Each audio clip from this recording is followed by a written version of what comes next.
Sir. This is modern day auctioneering, online bidding. It's online first time, second time, third and final time.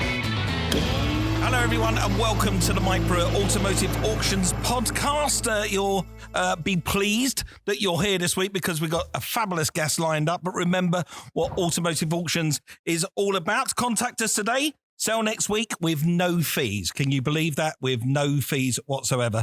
You can find us across all forms of social media. Just Google or look up Automotive Auctions.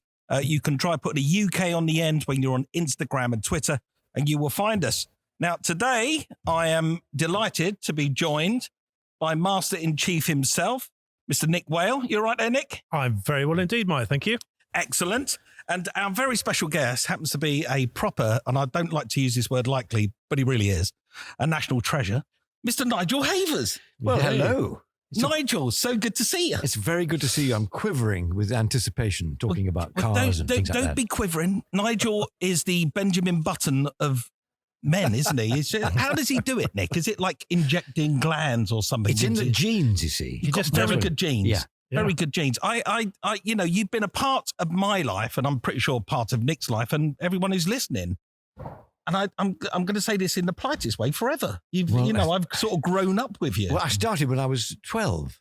12 years of age. On Mrs. Dale's diary. Did you really? Yeah. Do you remember? You weren't too young to remember that. But I was probably, too young to remember that. It was the Archers, but it ran with the Archers. It was like a posh Archers, really. Very cool. Yeah. Very cool. So, a radio show? Radio show. Oh, I didn't even know that. Yeah. I was about to read your filmography in a minute, and now if we had a radiography of you, we could be here till next week. Well, of course. I love the radio. I do a lot of radio. I've got a comedy series. It goes out on Tuesday nights. Have you really? Reluctant Persuaders. Radio 4, 6:30 in the evening. Oh, I'll tune in. Yeah. Nick's always been told he's got a face for radio. He constantly gets told that. Absolutely. That is true. All the time. Nick, you've got a face for radio. So, Nick, what have you been up to recently? Well, we've been celebrating a great sale. We've had a fantastic sale and delighted with the results and stuff. And the market seems to be still strong, Mike. So, you know me, if there's a deal to be had and we're busy, I'm happy. I looked through not only looked through the catalogues, I walked through the catalogue. I was here doing reviews on some of the cars. It was phenomenal, wasn't it? The sale was phenomenal. Yeah, really special. You know, we can sign some great cars. That's the skill these days is getting the right cars. And we seem to be doing that reasonably well, thank the Lord. And good sales result. And in fact, people still collecting cars now as we talk. So happy days. Yeah, happy days. And we've got this new route to market with Automotive Auctions as well. Yep. Which is, tell us about your car today, sell next week with no fees. Yep. It's going phenomenal as well. We've had some amazing cars appear on the website and we're already. We have, you know, for a new startup company, it's got off to a great start. It's always encouraging. And of course, it's an additional route to market. We're still doing the physical auctions. We'll be at the Silverstone Classic with Silverstone in July, and we're looking forward to that, our first event. But at the same time, in the meantime, while we're all waiting for this COVID thing, perfect opportunity to sell your car with Automotive Auctions and do the whole thing online. Yeah, it's brilliant. Just sit there, click away, look through the pictures, start salivating, click away. It's as simple as that. Click away. Nigel, I can only describe you looking through your resume of cars. You're like a serial auctioneer. Well, you do like an auction, don't you, Nigel? I love an auction and I love a car. And I love a classic car. And the great thing about classic cars is they not only are they beautiful and great to own, but they are, well, you don't have to pay tax on them, which is fantastic. You've got a car on the road, you don't have to pay no MOT, you don't have to pay road tax. It's a fantastic opportunity to go out there and make an investment. In fact, I would say, and you probably vouch better than me with this, it's probably the only hobby anywhere on the planet that actually rewards you. You can actually earn money out of driving your car. Right now, there is somebody standing in a golf shop buying a ridiculous outfit, a Pringle jumper that he's only going to wear on a golf course, some studded shoes that look ridiculous, a set of golf clubs, and an electric trolley to go around in. And he's probably writing out a check for £7,000, £8,000, £9,000 for that privilege. And as soon as he leaves that golf shop, it's probably worthless. I couldn't agree more. And you go in, you buy yourself a nice new Audi Q5, and you leave the shop, and it's immediately dropped in value, a huge amount in value. You'll never get that back. You're giving the government a 20% VAT on top of all that. I don't know why.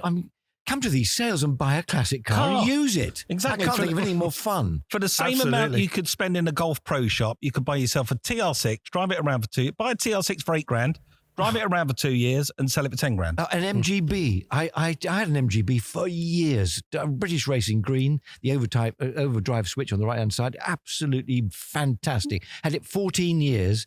I think it cost me about 1,500 quid in all those 14 years to run it. Nothing ever went wrong with it. The engines are so easy. I mean, you could find one here. I mean, heaven's sake, go to an auction and buy one and use it. Couldn't be better. Nick, I'm already enjoying this. I knew he was the right guess. So, Nigel, let's go right back to the beginning because I looked it up and your dad gave you a Potter car. You had little Harry Potter's Ford Anglia I did. as your first car. It was my mum's car, handed back to me and my brother, and we shared it. And my brother, I remember, used to hand it over to me, and we had 1 month each, hand it over to me with no gas in it, no oil, no water in the radiator. It was a sort of joke. And I said, you can't do it because I should blow up, Anyway, in the car park of the Angel Hotel, Bury St Edmunds, I reversed it into a low bollard after a session at the bar. And the whole of the floor of the car fell in. I could see the road underneath, and I thought this is the end of that car. But it was a fantastic car, actually. And I noticed they go up in value. Yeah, exactly. Yes. If you would have held on to that, it would have gone up in value. Have you ever had a Ford Anglia, Nick? An angle box? No, I haven't. I've had a Mini. Yes. For a 6'6" chap to have a Mini was something at the time. Well, I love angle boxes. They're great. They're great. Yeah. But then my dad bought a beautiful Bentley Continental S1. Ooh. A beautiful car. Don't tell me you stole the keys to that. I did. But When what he a was away, contrast. You go from an angle box, as he calls it, to a Bentley S1. Well, I was at drama school in London at the time, and they used to go, my parents go on holiday, and I used to nip up to get it out of the garage, drive it to London. In those days, you could park it anywhere, and, take it, a girl out for dinner. And it was lovely. I tell you, that was impressive. Ultimate pulling and machine. then one day, coming back from using it, I thought I'd better put it away in the garage, lock it up. And I thought, I'll put it through the car wash in Newmarket on the way home. And I sat in there, and those rollers came up. Yeah. And it got stuck on the B. And it lifted that car slightly off it, and the B went up. No. And I thought, oh my God. I put it away, clean, and Dad didn't notice the B like that. It was twisted for up. over a year. And one day I was with him. He said, God, what's happened to the B? I said, I did that. It just came straight up. He said, did you? And he sent me the bill, £400, and put it back. 400 in those days, that was a lot of money. A serious lot of money.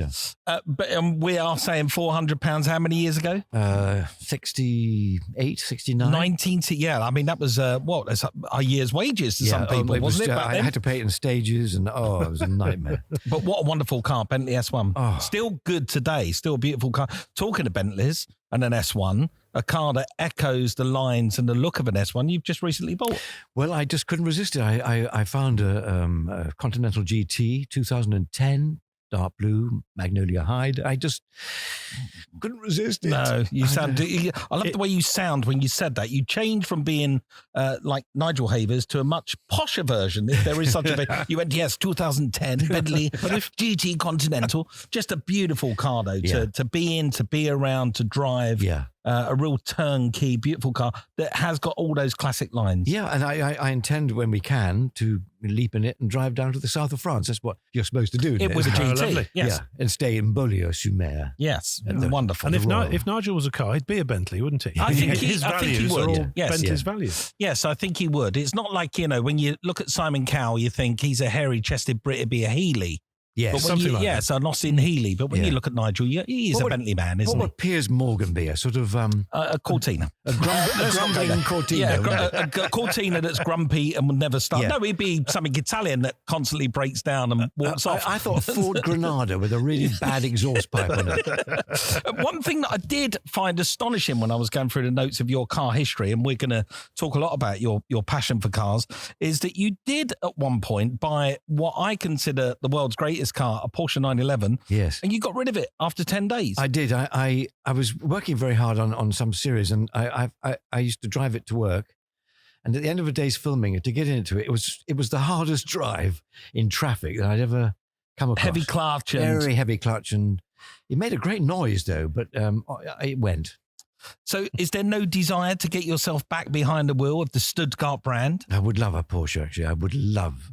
I'm quite keen on a 928, funny enough, because it was I've just got one of those. I've you? just bought one. Yeah, I bought one that I restored back in 2003. I restored one on my TV program at Wheeler Dealers, and at Christmas I wrote about it.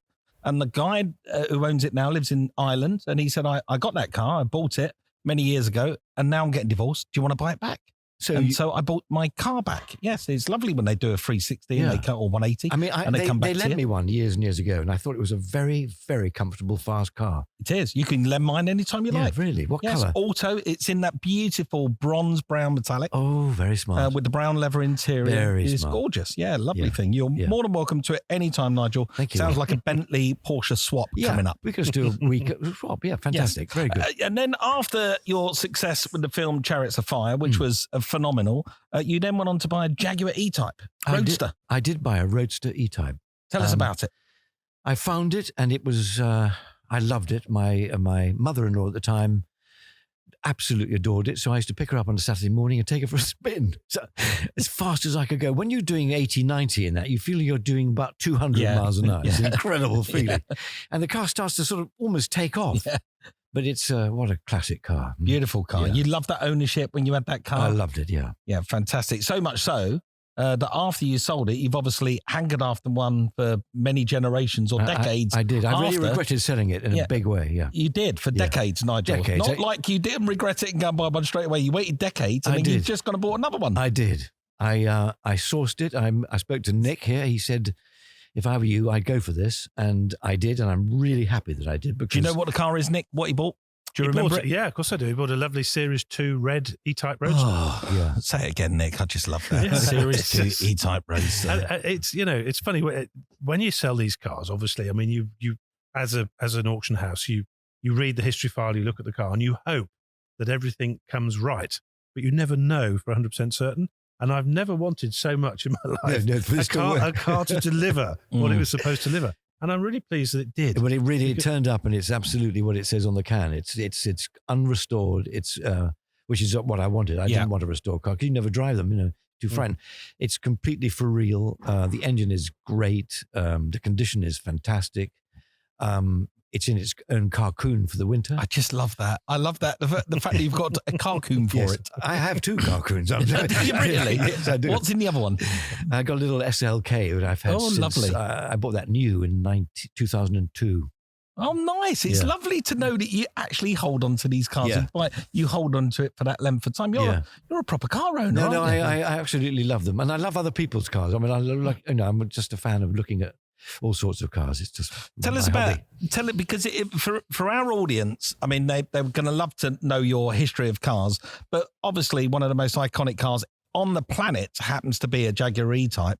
So tell us about, particularly if somebody out there is thinking and looking through the auction catalogues and thinking, I might be in the mood to get a Jaguar E-Type. What's the ownership like of a Jaguar E-Type? What does it mean when you're behind the wheel? What's it like to run and drive? What are the rewards? Here's a reward. You're driving your E-Type and people draw up alongside you and they smile.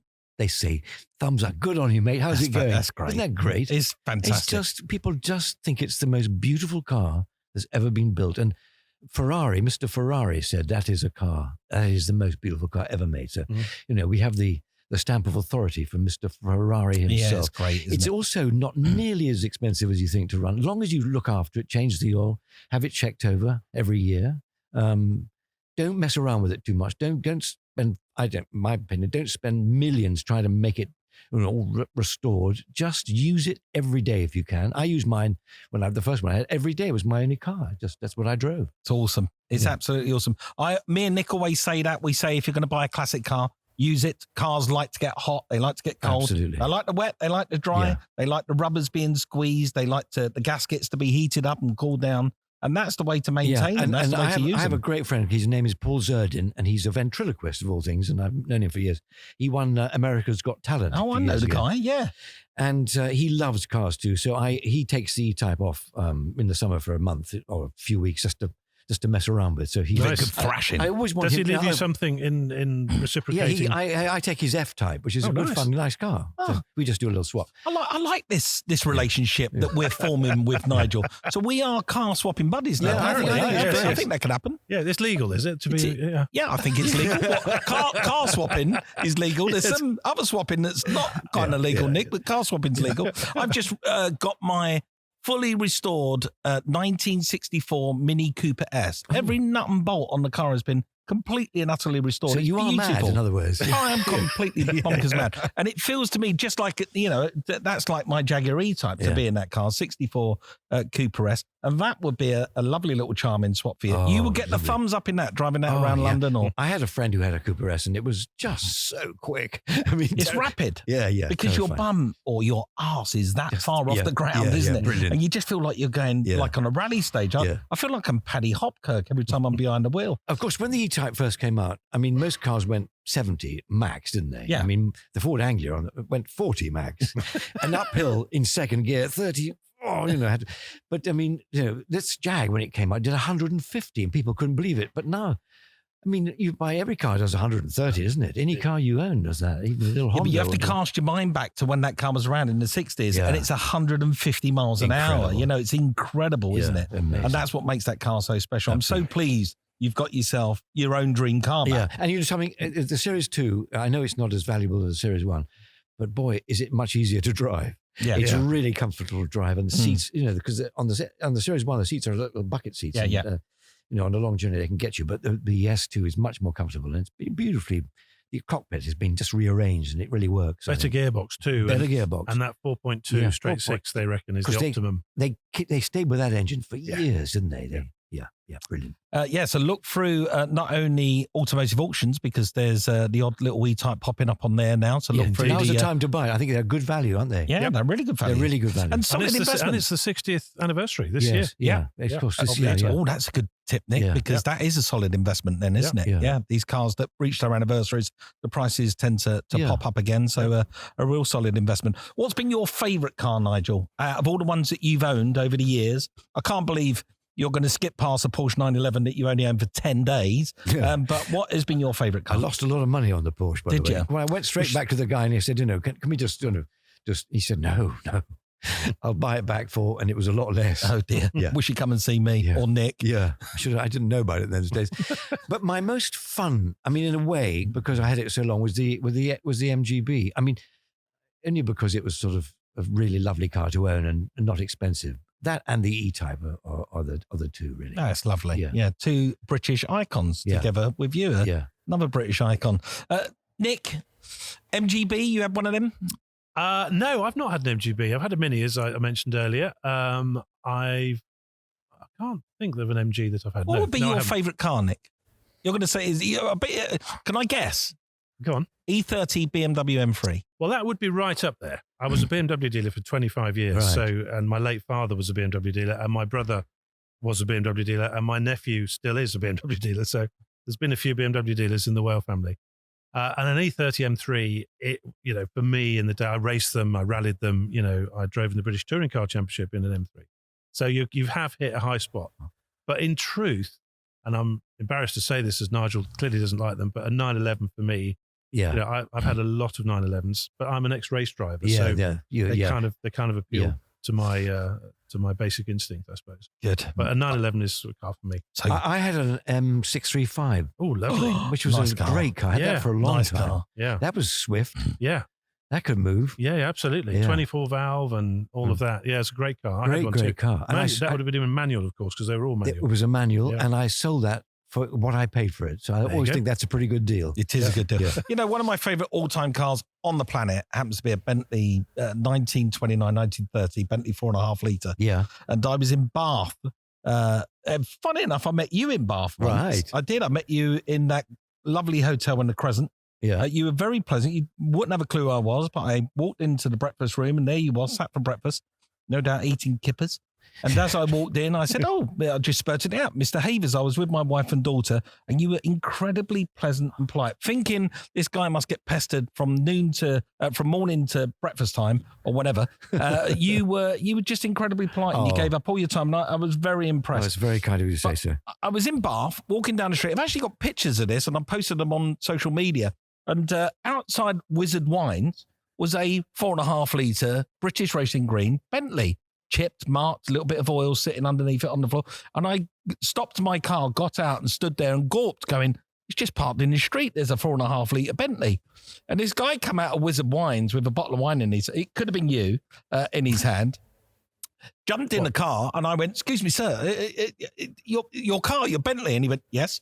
And I went, it's just amazing. I can't believe it. I love these. I've always loved the 4.5 litre Bentley. And I said, so what, you're just taking it for a run? He went, no, it's my car. And I went, yeah, but you know what? You're taking it for a run. Is this your run out? Go and get a bottle of wine, go home. And he went, no, this is my car. This is my car. I said, as in your car? He went, oh, yes, I was in Audi's earlier doing my shopping and this is my car. This is my car. And I went, nice. Oh, yeah, why not? I suppose it can be your car. And that will be the happiest 4.5 litre Bentley ever. Absolutely. Because it's being used as classic cars should be. Yeah. So they make a replica, don't they? A replica of the big blue Bentley. Yeah, I have a space in an underground car park in London. That car, and there's one 2 down from where I park, which turns out to be a replica. Do you know? And it still leaks oil, by the way. Is it a replica by Bentley or is it a replica by an independent company? No, there's a company that specialises in making them, and it's very difficult to tell them apart. They're that good. Didn't I send you the photo and you said that's a replica? Oh, was it Quentin? It might have been Quentin. It might have been Quentin, possibly, yes. Yeah. Quentin knows his Bentleys, let me tell you. He does every nut and bolt. I don't really buy anything without consulting Quentin. Yes, I know. It's a bad plan. It's not a bad place to go to. No. I learned a lot from Quentin. Yeah. He's a real savant when it comes to cars. And watching him roll up, I watched him roll up last year, or was it last year or the year before, in his Cornish convertible. His piano black Cornish convertible, and he got out. And as we was walking into an event together, he gave me chapter and verse of every single extra that car had, from when it was new. And it was just a delight to hear him talk about it. He really knows his cars. He does. Not only cars with you, though, Nigel, you're into motorbikes too. Well, I used to be. I now only drive a motorbike in London. I don't take a car out, really. Bit of a scooterist, aren't you? Like a little Vespa. I'm a Vespa. I'm mad about Vespas. I've had lots of them in my time. I had quite a collection of Vespas. Did you? Yeah, I've had quite a collection. I'm a bit of a Vespa boy myself. Yeah. Lambrettas and Vespas. Yeah. But yeah, I had Primaveras and small frame. I have a Primavera now, which is the modern version of it. Yeah, nice. Which is really fantastic. Wonderful. I used to have a BMW and all sorts. But the trouble is, you're changing gear. I mean, all day. You're just, and it ruins the suedes. Did you have that BMW with a strange hoop over it? There's a lot of people. No, you didn't. No, I had an R1100. Oh, that's a big one. Which is a big one, and it was great on the open road. But in London, it was a nightmare, really. For the ladies out there, let's just dip away from cars just for a second, and let's just talk about Nigel Havers and your career. Currently, though, you're doing a show that's very close to Nick's heart because you're doing a show called The Bidding Room. Oh, indeed. Where people come in and it's like an auction almost in front of the person who's selling something. Yeah. It's an amazing show to watch. No cars yet. No, I might encourage them to do that. A car would work, wouldn't it, on that programme? It would really work. If somebody come in with grandmothers, Dotty aunts left a little Morris Traveller, and the auctioneers all sat there and bid against each other for a car. One of the guys who bid, AJ, he'd definitely buy that. He buys everything, really. I said, where do you put it all? He said, I've got a big warehouse. Do you like working on that? Is that good fun? It's fantastic, It's a great show, isn't it? We shoot 35 episodes in 10 days. Do you really? Yeah. Which is... Don't tell my producers that, Jesus. Wow. We really cracked through it. It takes me 18 months to make 10. Yeah. It's car restoration, though. And for you, you've had this, I'm going to flick through some of the things that you've done, but you've had this incredibly enduring career. It goes back decades I'm saying that in the politest way because, as I say, you are Benjamin Button. It's crazy how young you look. But you've got this career that sort of is huge and massive. And then out of nowhere, you end up doing the biggest soap on the planet, Coronation Street. Yes, I did that because I grew up with it. My mum and dad loved Corrie, and so they rang and said, "Do you want to do it?" And I said, "Yeah, I'll do." 2 or 3 episodes. You but- thought what Michael Caine said. Yes. Never say no. Never really say no. And I know I loved it so much. They said stay on, so I did on and off for 10 years. Crazy, isn't Yeah, it? it was great. I mean, I had such a good time. I have to say, the people I work with, Sue Nichols and all that lot, are just fantastically nice people. So, it was a pleasure, absolute pleasure to do. Just to give you, I can't do everyone. We'll be here till next week, but I'll just give you a little synopsis of what Nigel's done. 72. Pope Joan. I'm going to have to put my glasses on for this because there's so many of them. Too Many Chefs, Birth of the Beatles, Chariots of Fire. Obviously, that's where I think you come into my life, Chariots of Fire. The Whistleblower. I'm skipping loads. Empire of the Sun, Dr. Rawlins in Empire of the Sun. Yep. That was a great film, wasn't it? Element of Doubt. Life and Death of Peter Sellers. Yes. You played David Niven, didn't you? In that. That was fantastic. Penelope. Then television. The television one is ridiculous. I can't read them all. It just goes on and on and on. The Glittering Prizes, Pennies from Heaven, The Englishman's Castle, A Horseman Riding By, The Birth of the Beatles again, Rumpolder Bailey, Winston Churchill, Don't Wait Up, Little Princess, The Charmer, Private War of Lucinda Smith, Sleepers, The Good Guys, Red Eagle, Woof. I mean, I can just keep going and go. It just literally goes and goes and goes until we get Coronation Street. And then The Bidding Room. But in there somewhere, you did a bit of I'm a Celebrity and all sorts. I made the mistake. But that's the fantastic thing about Nigel, if he doesn't mind me saying so, is that having done all of that, if he was a man with a huge ego or a man that was unapproachable, you could understand it. But actually, he's one of the nicest human beings I've ever so met. kind, Nick. And that's the incredible thing about Nigel. I'm a jobbing actor is what I call myself. It's a job I do, Well, and that's what I do. You're very humble about it, Nigel. You really are, because, I've said to 3 or 4 very close friends, because I wanted to keep it on the download, that I was meeting you today, and they literally screamed down the phone. My mum being one of them, she literally screamed, of which I have to take a picture of me and you together to prove to my mum that I was with you today. But yeah, the people were so excited, and your name is so enduring. It's just like, you are part of television and film history now. Maybe I'm a sort of classic, bit of a old rover. Is there a role? Is there something that you want to do but haven't quite been given the role yet? Even now, at your time of life, you go, I'd love to do that. I'd love to play years this. and years ago, there was the BBC were going to do an adaptation of a book called Fair Stood the Wind for France by H.E. Bates, and it was a favourite book of mine. So I thought, I'm so perfect for this. So I went up, met the director, and I thought, I said to him, I'm perfect for this. And he said, well, we'll see about that. And I didn't get the job. And I thought, I'm never going to do that again. I'm never going to really want something. I'm just going to wait for it to come my way, without hankering after it, because it was such a disappointment. I thought I was a shoe-in, and he said, no, you're not. I can see somewhere, a huge, great big Hollywood film. And I'm something like a Bond, where you're Bond's brother, you appear as some kind of, Bond brother that works for the British intelligence or something in a different division, and you kind of get introduced. But we all went up for Bond, when Connery left, we all, everyone went for it. Every member of Equity went up to play James Bond. It was so funny. Yeah. We all practiced the walk in, But Roger Moore was a very, very close friend of mine, and I used to, holiday with him every year in France. He lived down there, so we go and stay with him. And at dinner, we say, "Go on, Roger, do it. Go on, do it." And he'd go, "All right, name's Bond, James Bond." he used to do it for us.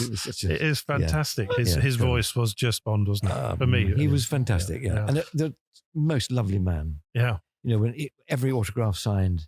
I was at the airport in Nice once with him, and this little boy came up and said, "Could I have your autograph?" And he said, "I'm sorry, I can't.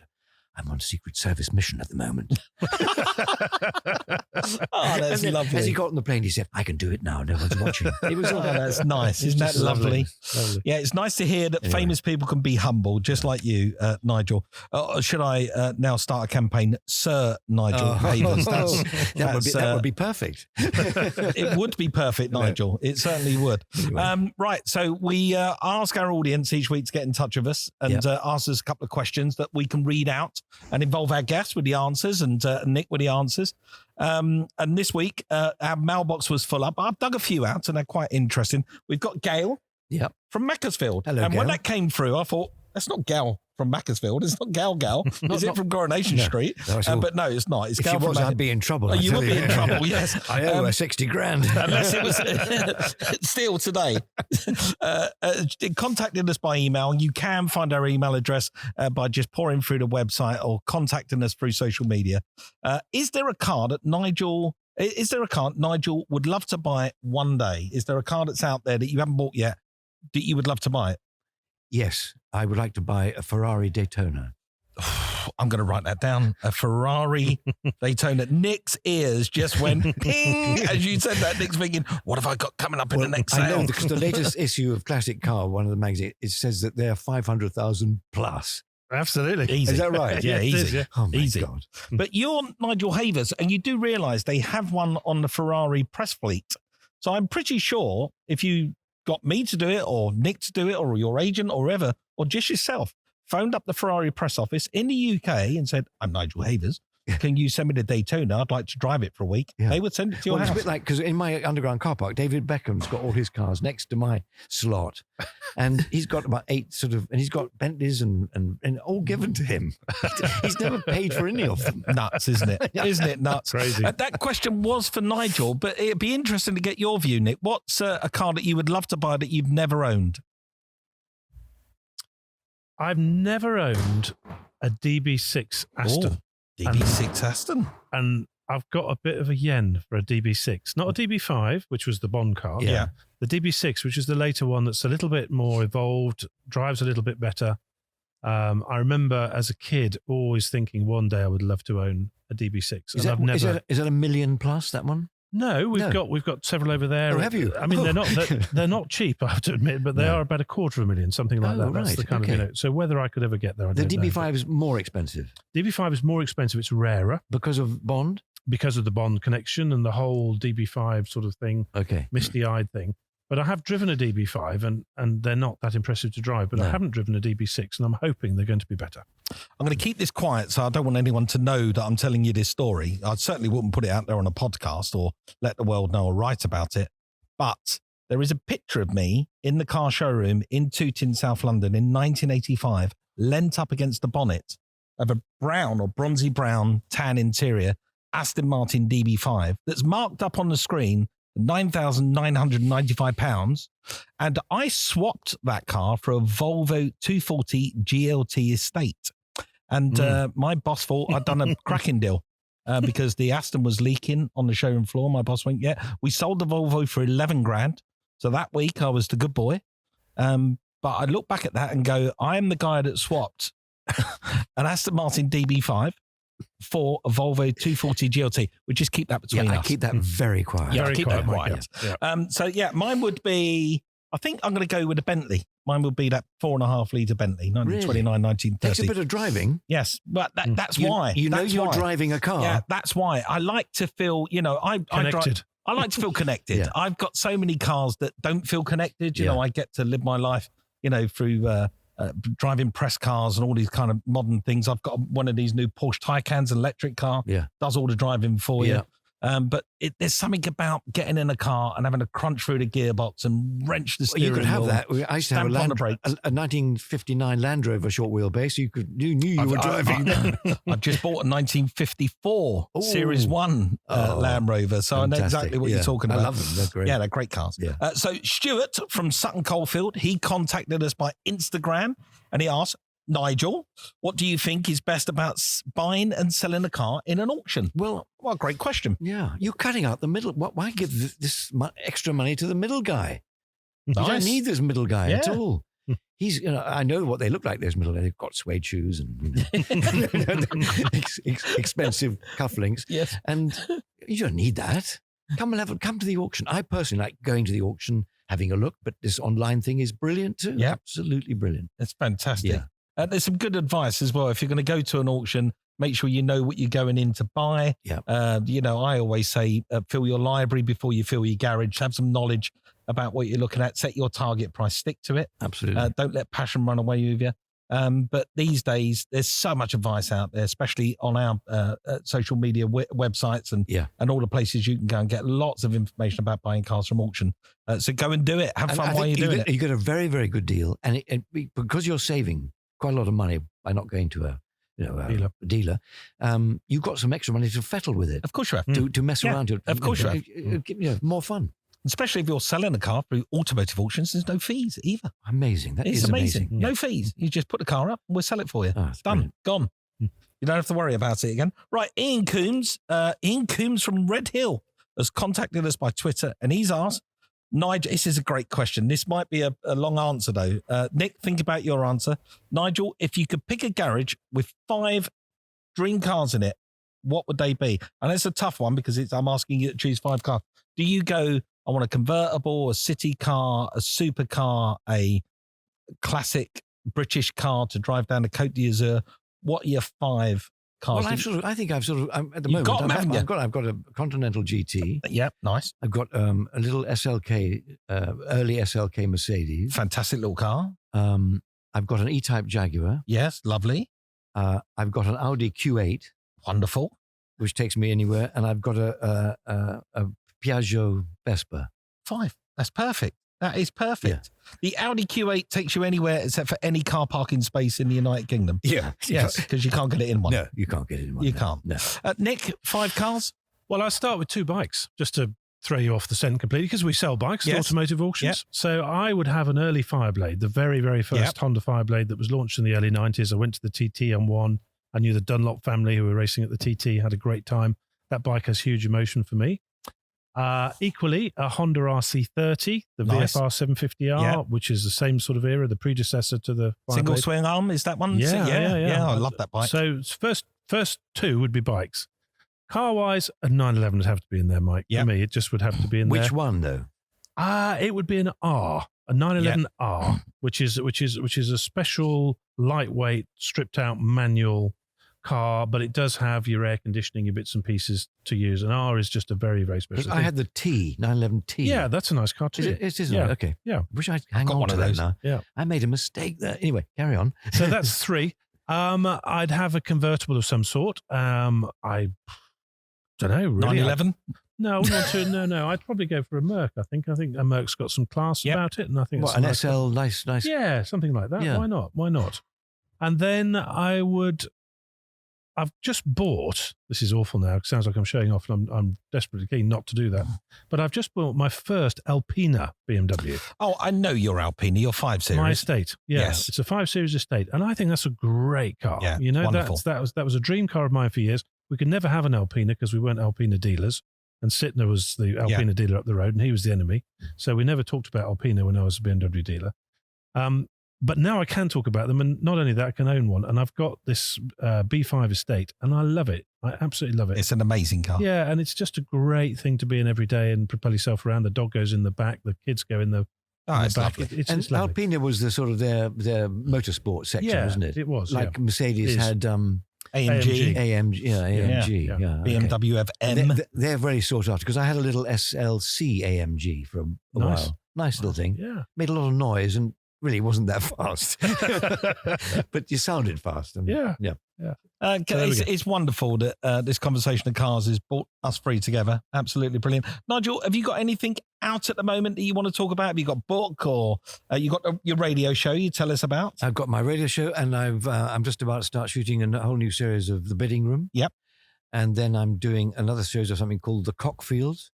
Then I'm doing a play called Private Lives, which I'm taking out on the road in September.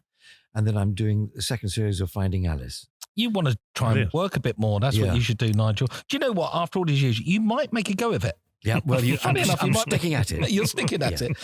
Nigel Havers, it's been more than an honour to have you on Well, it's the been a Automotive pleasure to Auctions be here. podcast.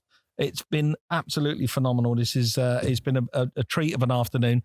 Nick, you too, sir, as ever. It's great to have you here. I'm just so grateful to Nigel. You know, he's well, what can you say? Yeah, He's it's a fantastic. total pleasure to talk Great- about cars great with you human guys. being. Really great. Well, you can wander around the halls now and have a Yeah. look at some. Yeah, Yes, see, that's- see what went for what. Yes, Yeah. see what went for what. Yeah, That's yeah. exactly right. And don't forget, Automotive Auctions, if you want to reach us, you can find us across all forms of social media. Just Google us.